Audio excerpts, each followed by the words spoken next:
format of a firm offer? How do you write a firm offer? Well, a firm offer sticks to the facts. You don't want to write anything that's trying to make a sale. The sale's already done. They already want to buy. We know that. The format is usually very straightforward and simple. It's going to have a few paragraphs, and we're going to begin with the first paragraph, and that's going to include any new information we may have. So maybe I sent you an offer, you sent me a counter offer and a negotiation offer, and every time things change. But let's say that I'm sending you an offer again, or maybe for the first time. If anything is different from before, maybe you bought this product 2 years ago, and now I'm sending you an offer again.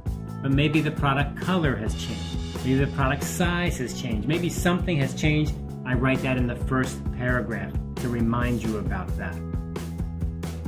Of course, in the first paragraph, we can encourage the purchase by saying, this is a great idea, this product is a great product, this product is exactly what you want. Or we could even say something like, I'm very happy to do business with you.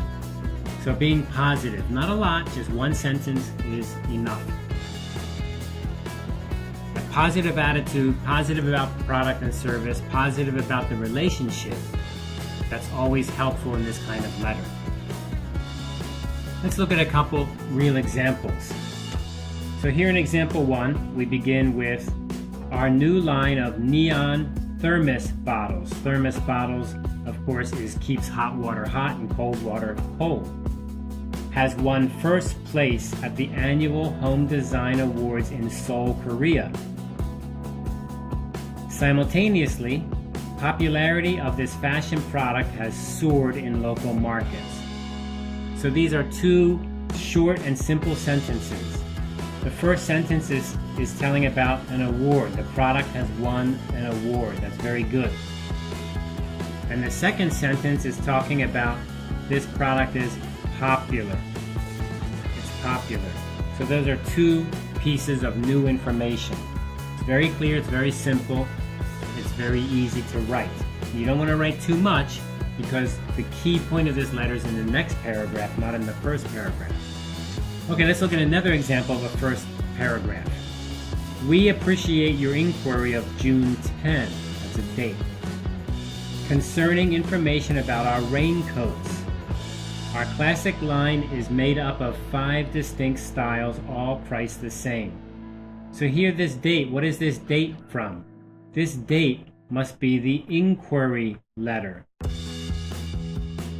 So somebody wrote an inquiry letter to us. They wrote a letter asking about our product. And what did we do?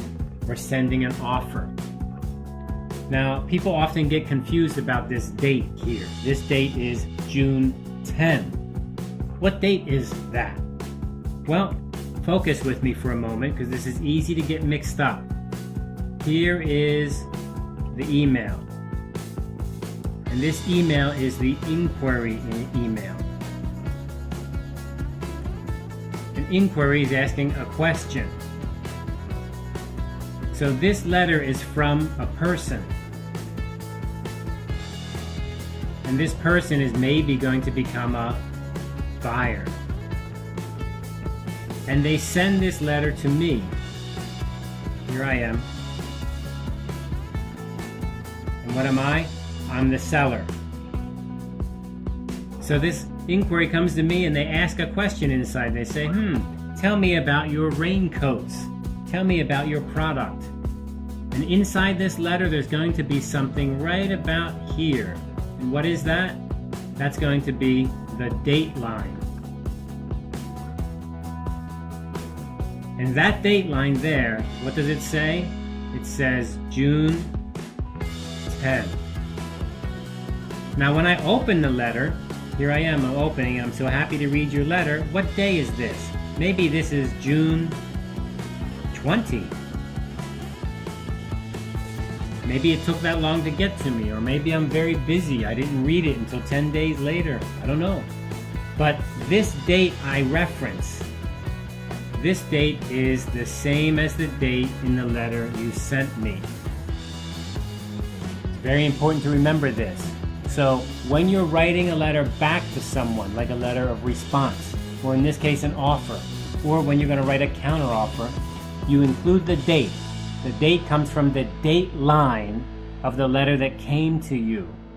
Very important to remember. It's called referencing the date line. Referencing the date line. Let's look at one more example of the first paragraph. We are pleased to have this opportunity to show you some of our stationery and office supply products. The enclosed catalog exhibits our diverse line of merchandise. We can place your company name and logo or a person's name and position onto any of the office supplies. So here's a key point. We're going to send a catalog. So that means inside this letter we have something enclosed. And remember, when you write a letter, you're going to, down at the bottom, have that enclosed line. And you can even do this in the email. You can say attached. In email we call it attached, right? Okay, so in this case it's a little bit different. We did not mention a date because we don't have a date, or we're not really worried about the date, or we're not really answering an inquiry. Rather, we're just coming straight out and saying we're happy to have this opportunity, so we're being positive. We would like to show you our products, and we're sending you a catalog.